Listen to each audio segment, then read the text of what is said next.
ये तो हमने सोचा भी नहीं था। इस नारगौल में 25 साल बाद इतने सहज योगी एकत्रित हुए।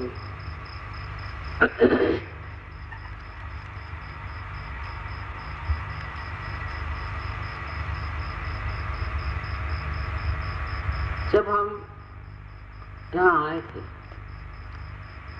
तो ये विचार नहीं था कि इस वक्त शस्त्राल खोला जाए।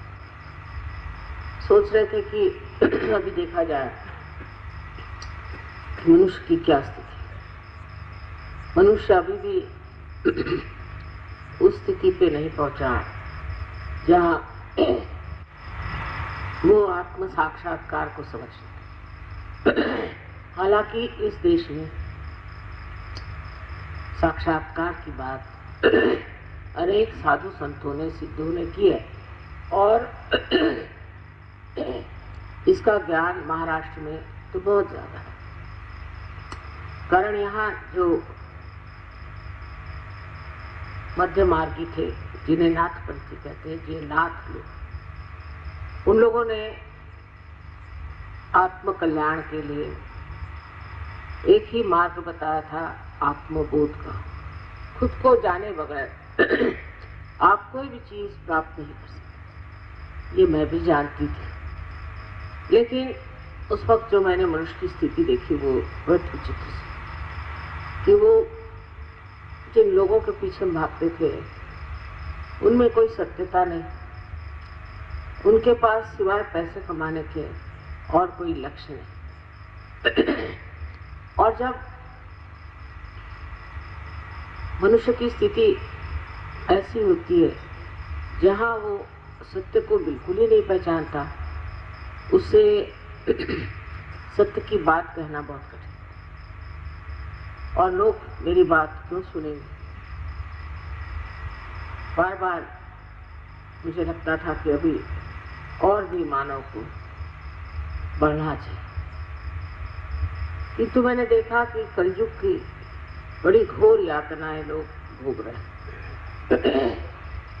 एक तो पूर्व जन्म में जिन्होंने अच्छे कर्म किए उन लोगों को भी वो लोग सता रहे थे जिन्होंने पूर्व जन्म में बुरे कर्म किए।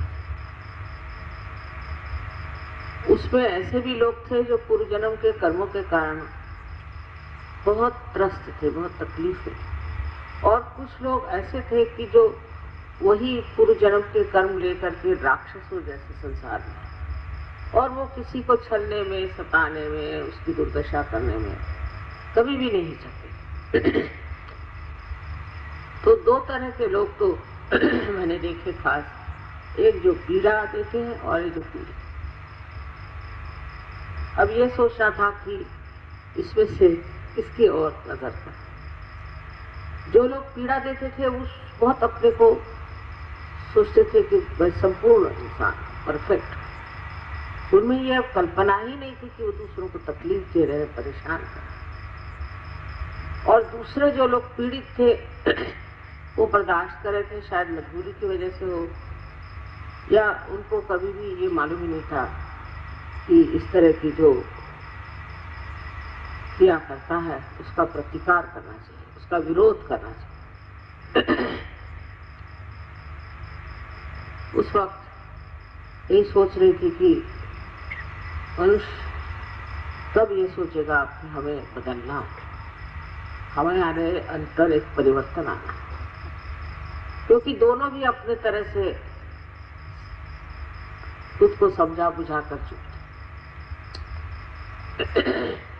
कुछ लोग ज्यादा तकलीफ देते थे और कुछ लोग कम, और कुछ लोग ज्यादा तकलीफ बर्दाश्त करते थे और कुछ लोग कम। ऐसी समाज की स्थिति थी, चाहे वो भगवान के नाम पर हो, चाहे वो राष्ट्र के नाम पर हो, और चाहे वो राजनैतिक हो, या जिसे कहते हैं हम लोग इकोनॉमिकल हो। किसी की गरीबी तो किसी की बहुत अमीरी। इस प्रकार इस देश में एक तरह की छलना चल रही, जिसको कि मैं समझती थी जब तक मनुष्य बदलेगा नहीं, जब तक वो अपने को पहचानेगा नहीं, जब तक वो अपने गौरव और अपनी महानता को पाएगा नहीं, तब तक वो ऐसे ही काम करता है। ये सब मेरे दिमाग में था ही बचपन से ही, और मैं ये सोच रही थी कि इस मनुष्य को समझना जरूरी है। तो पहले तो मैंने मनुष्यों का बहुत अभ्यास किया, तटस्थ रह के, साक्षी रूप रह करके मैंने समझना चाहा कि मनुष्य क्या, इसमें क्या क्या दोष, कौन सी खराबी, और किस लिए वो इस तरह सोच रहा है। तब उस नतीजे पे मैं पहुंची कि मनुष्य के अंदर एक तो या तो अहंकार बहुत ज्यादा है, और या तो उसके अंदर है प्रति अहंकार, जिसे हम कहते हैं कंडीशनिंग। और इन दोनों की वजह से उसके अंदर संतुलन नहीं, बैलेंस नहीं। जब तक संतुलन नहीं आएगा तो कुंडलिनी उठेगी कैसे, ये भी एक बड़ा भारी प्रश्न। लेकिन जब मैं यहाँ नारगोल में आई तो वो कुछ विचित्र कारणों के कारण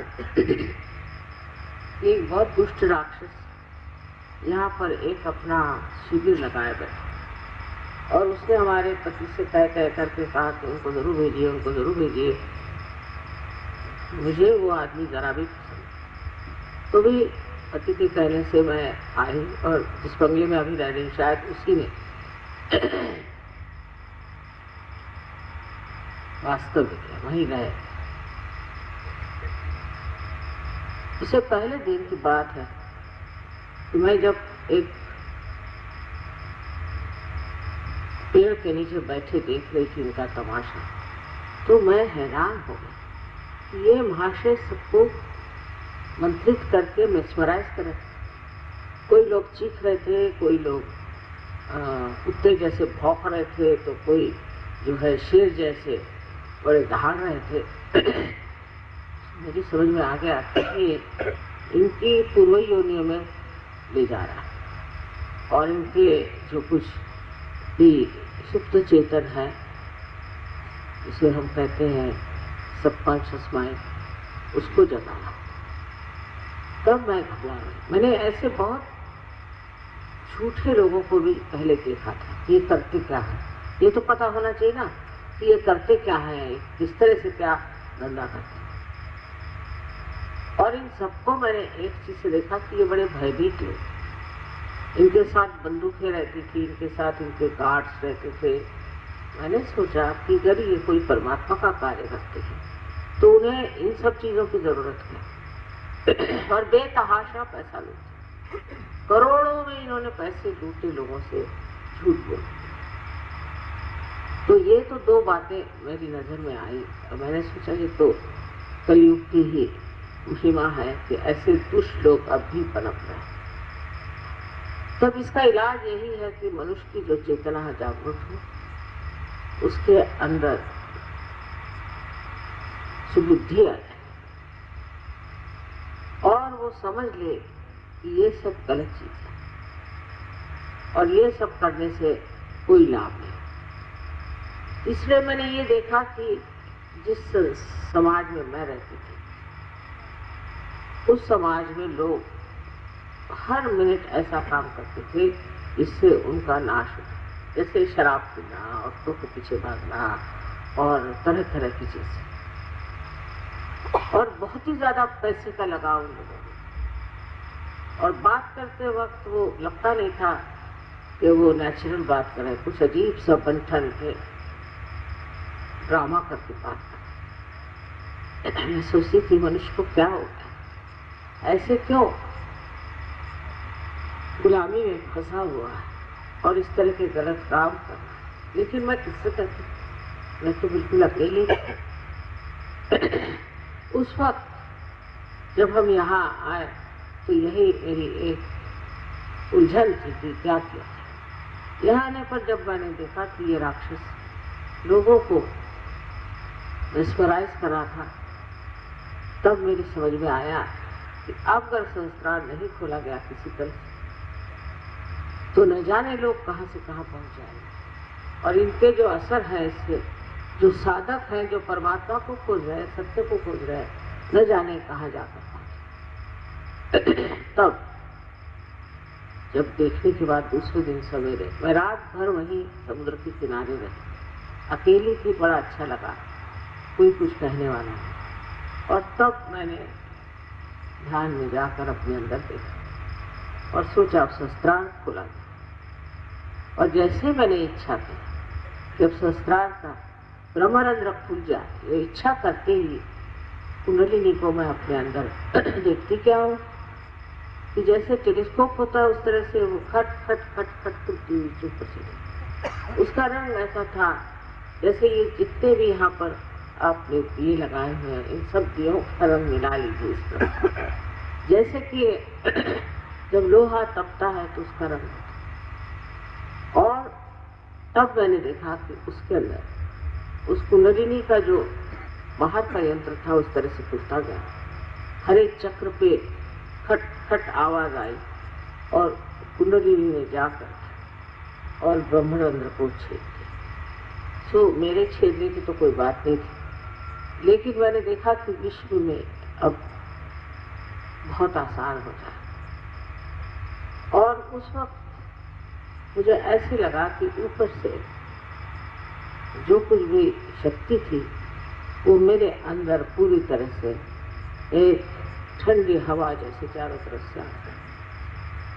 तब मैं समझ गई कि अब कार्य को शुरू करने में हर्ज है, क्योंकि जो उलझन थी खत्म हो गई और निश्चिंत बिल्कुल निश्चित होकर के मैंने सोचा कि अब समय आ गया। आखिर होना क्या, ज्यादा से ज्यादा लोग मारेंगे पीटेंगे, ज्यादा से ज्यादा हंसेंगे मजाक करेंगे, और उससे आगे हो सके तो मार डालें, इसमें डरने कोई बात ही नहीं। ये तो करना ही है, इसी कार्य के लिए हम आए हैं संसार में। क्योंकि सामूहिक चेतना करना, कलेक्टिव कॉन्शियसनेस को जगाना। मैंने सोचा कि जब तक लोग आत्म साक्षात्कार को प्राप्त नहीं करते, अपने को नहीं जानते, तब तक ये कार्य असंभव। और सब दुनिया भर की चीजें कर लो, उसे कोई फायदा नहीं। इसलिए इस कार्य को मैंने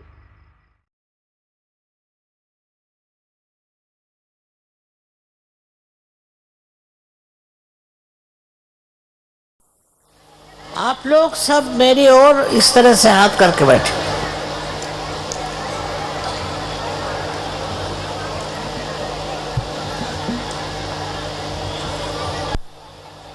इस तरह हाथ करके बैठे, बात मत करिए, शांतिपूर्वक। और आंख बंद कर लें। Please close your eyes.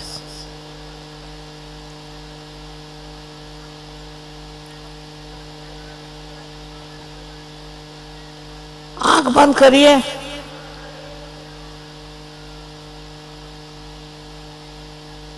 दोनों हाथ मेरे तरफ और आंख बंद करिए।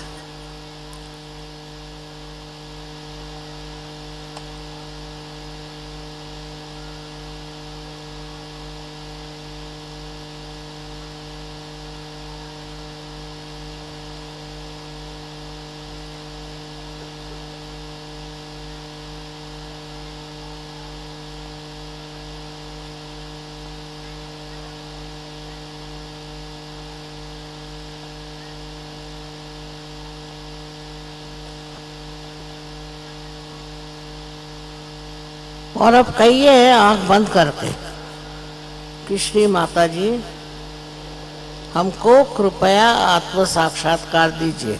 धीरे, अंदर ही अंदर, बाहर नहीं।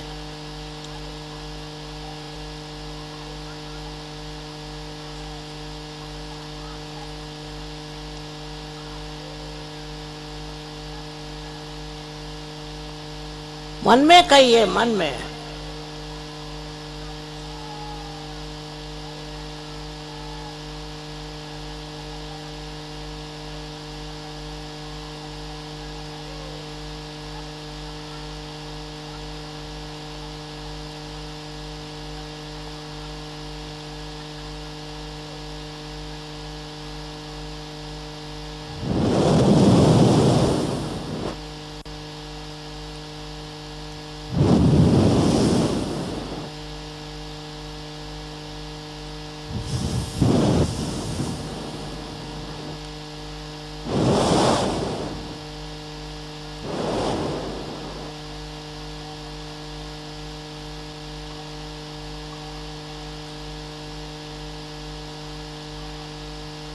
अब देखिए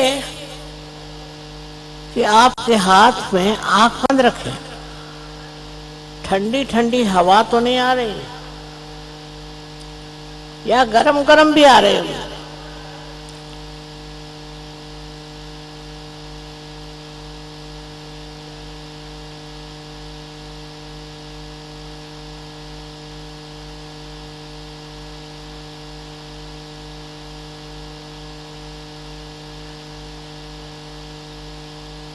अगर आ रही हो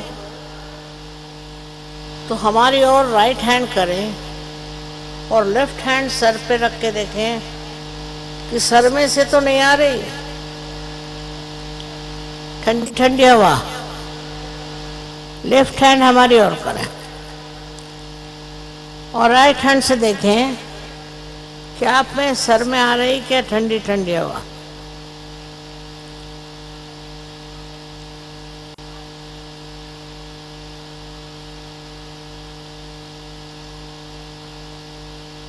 अब राइट हैंड हमारी ओर करें और लेफ्ट हैंड से देखिए कि सर में कहीं ठंडी ठंडी हवा तो नहीं आ रही। सर से, तालू से हाथ उठाइए, हाथ को ऊपर रखिए, सर पे नहीं हाथ रखने का, सर पे नहीं, ऊपर, सर से ऊपर।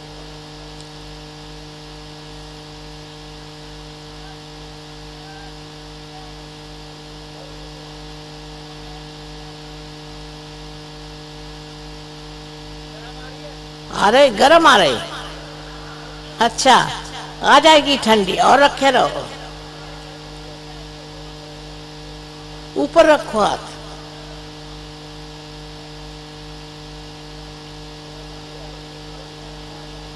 आ रही ठंडी, कान उठा,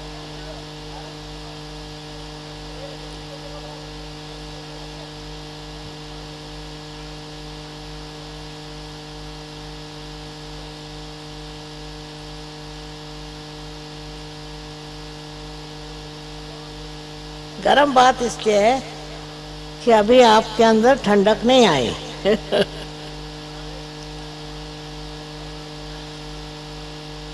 आप राइट हैंड, लेफ्ट हैंड हमारी ओर करें, राइट हैंड से दें, आंख बंद रखें।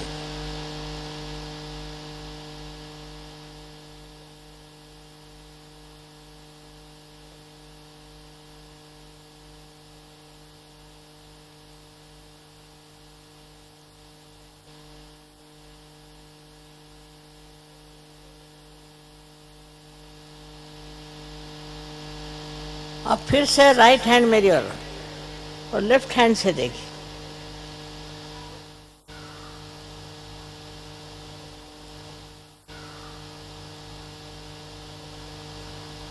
हाँ, अब बहुतों को आ रही है।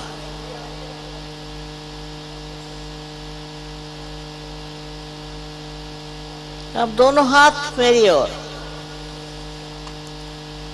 और आंखें खोल कर देखी। आ रही ठंडक दोनों हाथों में, आ रही है ना? जितनों के आ रही वो पार हो गए, अनंत आशीर्वाद। अभी हम हाथ खोलकर 2 मिनट के लिए ध्यान में बैठेंगे और निर्विचार स्थिति का आनंद लेंगे।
कृपया आंखें खोल दे